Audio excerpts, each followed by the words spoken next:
La presse aime le présenter comme le Macron camerounais. 38 ans, juriste, aucune expérience politique, voilà pour son profil. Il a tout de même décidé d'affronter à la présidentielle Paul Biya, 33 ans au pouvoir. D'ailleurs, c'est le plus jeune des 9 candidats retenus pour le scrutin du 7 octobre. Quelle est son idéologie politique? Comment compte-t-il remporter cette bataille? Cabral Libi, bonsoir. Bonsoir à vous. Vous êtes donc candidat à l'élection présidentielle au Cameroun. Bienvenue au Journal Afrique. Merci. Alors, votre visage est bien connu de vos compatriotes, vos intentions politiques beaucoup moins pour le reste des Africains. Si vous deviez résumer votre programme en 3 points, quels seraient-ils? D'abord, je vous dirais, tout go, que ne pas avoir d'expérience de mandat électif ne fait pas de vous quelqu'un qui n'a pas d'expérience politique non plus.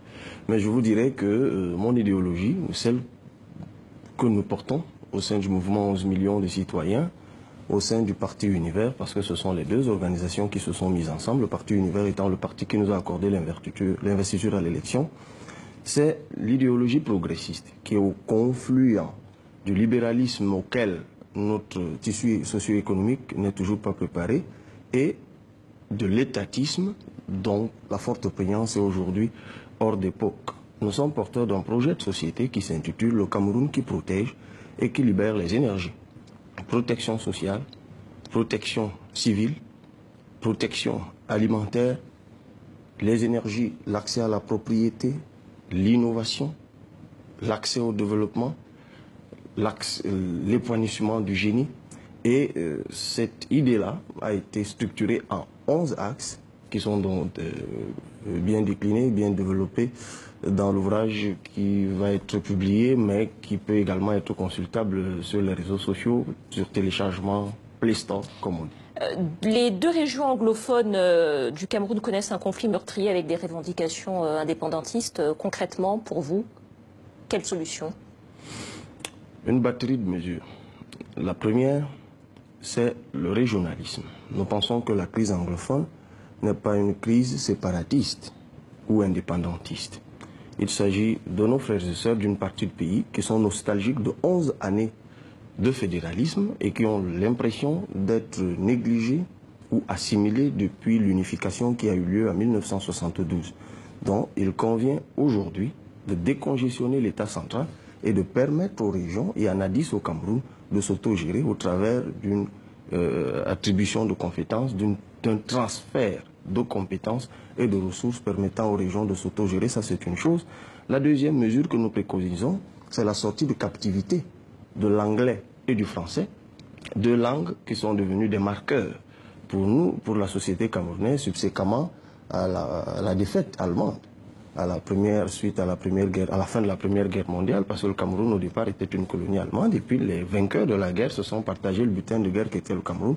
Et puis, troisième chose, après la sortie de captivité, il faut véritablement aujourd'hui enseigner les langues nationales. Alors, pour être candidat au Cameroun, il vous a fallu réunir 30 millions de francs CFA, de caution bancaire. Vous avez lancé un appel au public, au peuple. Est-ce que vous avez également reçu de l'argent de grandes entreprises ou de riches mécènes? Jusqu'ici, pas encore. Mais nous espérons que cela ne saurait tarder. Parce qu'effectivement, nous avons entrepris une opération d'intéressement des grandes entreprises par notre projet économique. Je rappelle que si la dette camerounaise aujourd'hui, selon la note de conjoncture publiée par la Caisse autonome d'amortissement, se chiffre à 5 527 milliards, une bonne partie de cette dette est intérieure et nous pensons que l'État du Cameroun peut très bien aujourd'hui délivrer des titres de souveraineté qui permettent à ces entreprises d'aller vers les banques commerciales qui sont en surliquidité pour recapitaliser l'économie. Donc de toute façon, nous avons lancé une opération de levée de fonds publics pour atteindre 200 millions de francs CFA par les mécanismes habituels, la téléphonie mobile et les réseaux sociaux. Pour l'instant, pas de soutien de groupes économiques pour l'instant? Il y a des échanges, il y a déjà des échanges avec des groupes économiques dans le sens effectivement de soutenir l'action politique. Mais vous savez, il faut qu'ils sentent bien qu'il y a une offre politique qui les rassure de ce qu'ils vont avoir une part active dans le redressement du Cameroun. En quelques mots, il nous reste peu de temps. Paul Biya, 85 ans, n'a officiellement jamais perdu une élection présidentielle. Est-ce que vous seriez prêt à accepter une candidature unique de l'opposition pour mettre fin à ces 33 années de pouvoir? D'abord, vous avez très bien fait de dire qu'il n'a pas perdu officiellement. Ce dont je peux vous rassurer aujourd'hui, c'est que Paul Biya ne peut pas gagner une élection au Cameroun. Et je peux vous dire que face à moi, c'est complètement impossible pour lui de gagner.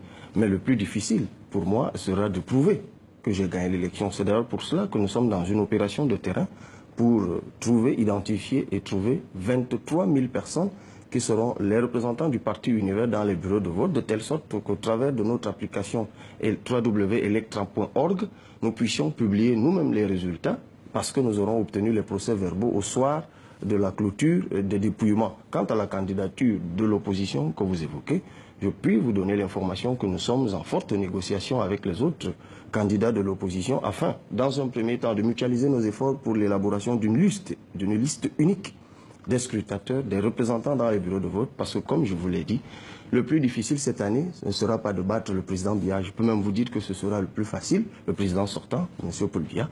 Mais le plus difficile, ce sera de le prouver, et c'est ce que nous allons faire au soir du 7 octobre 2018. Cabral Libi, juriste, candidat à la présidentielle camerounaise du 7 octobre, coordinateur du mouvement 11 millions de citoyens. Merci à vous.